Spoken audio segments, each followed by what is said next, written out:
Nurse, what exactly is osteoporosis? How do I know if I'm at risk for osteoporosis? How much calcium or vitamins do I need?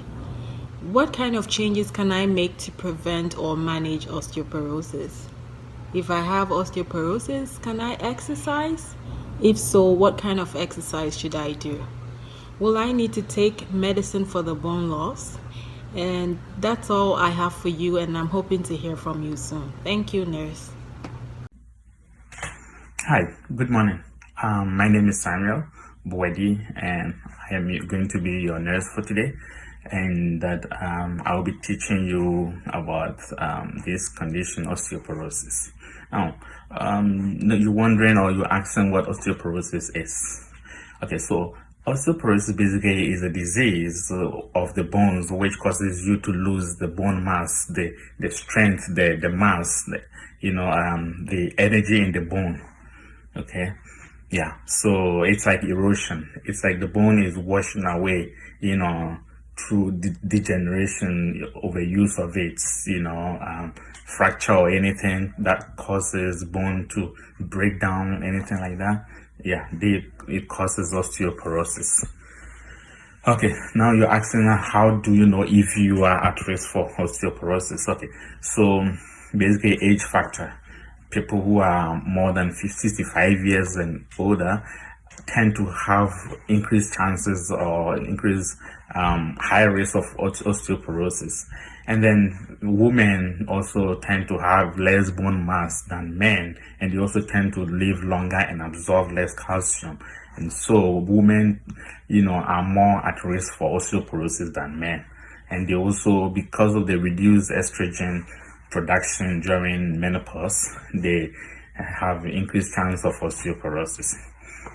Now, you can also talk about the race.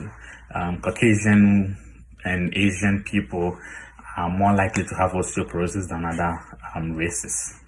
Okay, and also nutrition.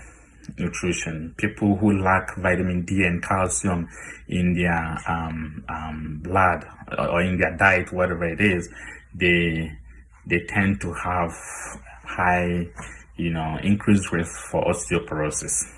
And so what we do is that we usually recommend that you visit your family doctor if you see any sign of osteoporosis. Yeah, the American Academy of Family Physicians actually recommends that certain individuals over 65 years should be screened for osteoporosis. Yeah. So usually what happens during this screening is that a bone density scan is done to measure your bone density, the strength of your bone. It's called this scanning. What scanning is called dual X-ray absorptiometry. So in this case, your hips, they check your hips, your spine, and then your wrist.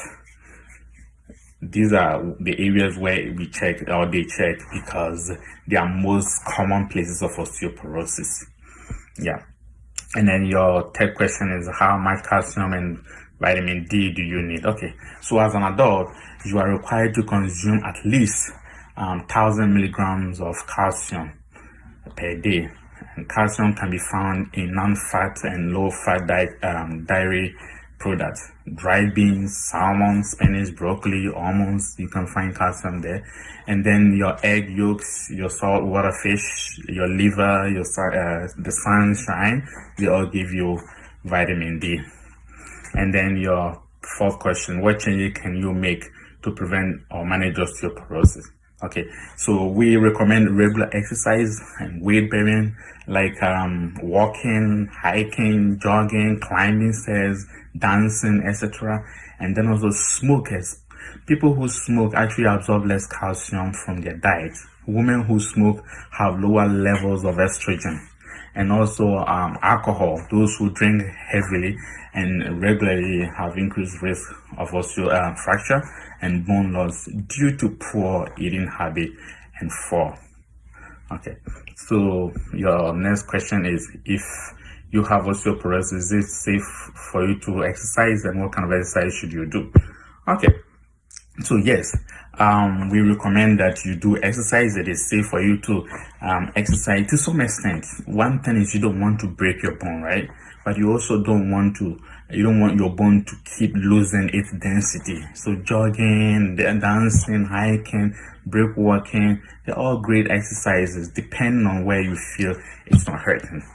Yeah, and then about the medication, yeah. So there are some medication that actually help, or that is good for treating osteoporosis. Uh, Bispho, Bisphosphonate, calcitonin, estrogen, SCRMS, PTH analog. They're all good for treating osteoporosis, and so we recommend those medications for osteoporosis. So the food, it is up to you to so the handout that I gave you actually about eating well with Canada actually talks about the kind of food that you need to eat and how much you have to consume to get this amount.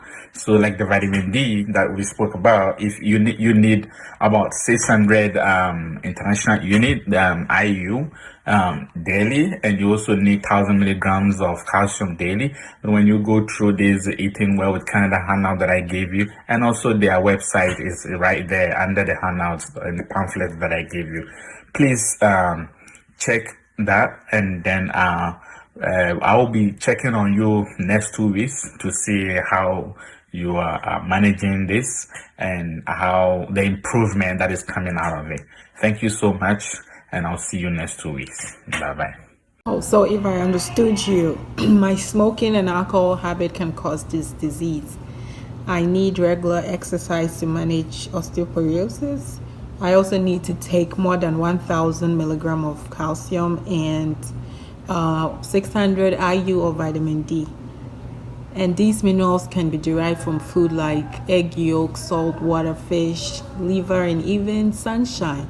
And also calcium can be found in food like dry beans, salmon, spinach, broccolis, or almonds. Thank you very much, nurse. I'm going to put all this into practice, and hopefully when I report back next 2 weeks, as you suggested, I hope everything will come out good. Thank you so much, and bye.